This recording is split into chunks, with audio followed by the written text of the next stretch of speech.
What if building better habits wasn't necessarily about pushing harder, that it was more about moving with more intention?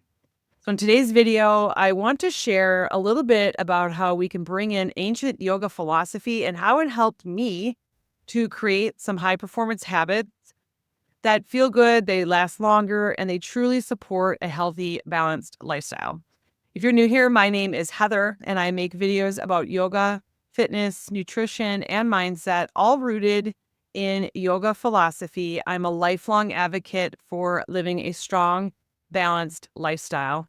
And, a few years ago, I sort of realized that traditional goal setting wasn't working for me anymore. It was this mindset of, grind hard, do more, hustle, hustle, hustle, hustle.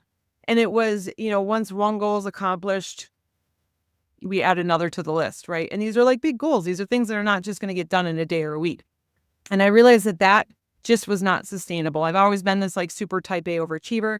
You might be too if you're listening to this video or watching this video. I realized that that's just not sustainable. And so I started looking at things a little bit differently. And through yoga philosophy, I think that this is where I found sort of this better way of looking at my lifestyle, a healthy, balanced lifestyle. And I want to share this with you. These are ways that help you build habits that honor your energy, your growth, your well-being. And it's not just about your to-do list. It's about protecting you as a whole being. Okay. So I want to share with you just 3 philosophy lessons for high performance habits that I have pulled from yoga philosophy. And there's so many more. There's so much more that we can dig into in this topic, but we've only got a limited amount of time here on this YouTube video. So let's dive in. So the first one is tapas.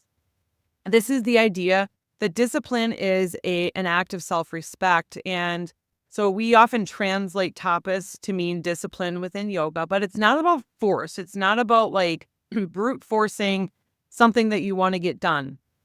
It's about keeping your internal fire alive. It's about keeping that motivation going and progress moving forward, even when your motivation starts to wane. Okay. Motivation will wane. I think we all know this. We all know that there's certain points when we set goals to do something, we lose the motivation to do it. So this discipline or tapas is this idea that we're going to keep that internal fire alive and keep working towards that goal. So I started seeing my healthy habits, my, balanced lifestyle, as I was starting to pay more attention to it, have more focused intention on it. Things like movement, sleep, nutrition, hydration, all of these things is not as obligations, but as daily acts of self-respect. These are things that we just do. They're part of our balanced lifestyle versus things that we have to go do. Okay, it's not an obligation. We get to do them. These are things that we are choosing to do for ourselves as an act of self-respect. I think about it a little bit like brushing your teeth. Like it's something you do. It's just part of who you are, right? And so when I think about my healthy habits and the things that I'm doing to make sure that I can still maintain high performance in achieving all of the goals that I want to do, it really boils down to these healthy habits. And so when you show up because you honor yourself, not because you're punishing yourself, everything changes. So when you make that mindset shift of these are not obligations, these are daily acts of self-respect, I really think that does help. I think you might have seen people on social media saying, shifting the mindset from not I have to work out to I get to work out, or I have to, go do this thing. It's I get to go do this thing. And it really changes your mindset around the things that you're doing in your day-to-day life. Lesson number 2 is about Ahimsa, which means nonviolence. And this means that non-harming starts with you. So this includes how you treat yourself. How are you talking to yourself? How are you treating yourself? I used to be so hard on myself when I would miss a goal or I wasn't doing what I thought was expected of me. I was always super hard on myself. I was the type of person, if I wasn't getting straight A's, hard on myself. If I didn't get everything done off my to-do list in a particular day or a week, hard on myself. It was silly. Like I look back and I'm like, it's so silly. Like I put so much stress on myself for what? Like for what? Like, so yoga taught me that really just being consistent over time really helps you progress forward faster. because you're replacing that self-criticism with compassion, that you're not taking that energy towards something negative and thinking to yourself all these self-critical thoughts. You're just like, hey, all right, this is where we are. We're going to keep moving forward. Have some compassion with yourself. All right. And so high performance habits are not fueled by shame or by just really getting hard on yourself about not getting to where you wanted to be at the time that you thought you were going to get there. They're more fueled by kindness and course correction. All right. So when we think about being a high performer, it's all right, we're not making the progress that we thought we wanted to make. Let's course correct a little bit. What kinds of things do we need to adjust? What kind of things do we need to think about versus being like, well, why didn't this get done? Lesson number 3 is Svadhyaya. This is the idea of self-study.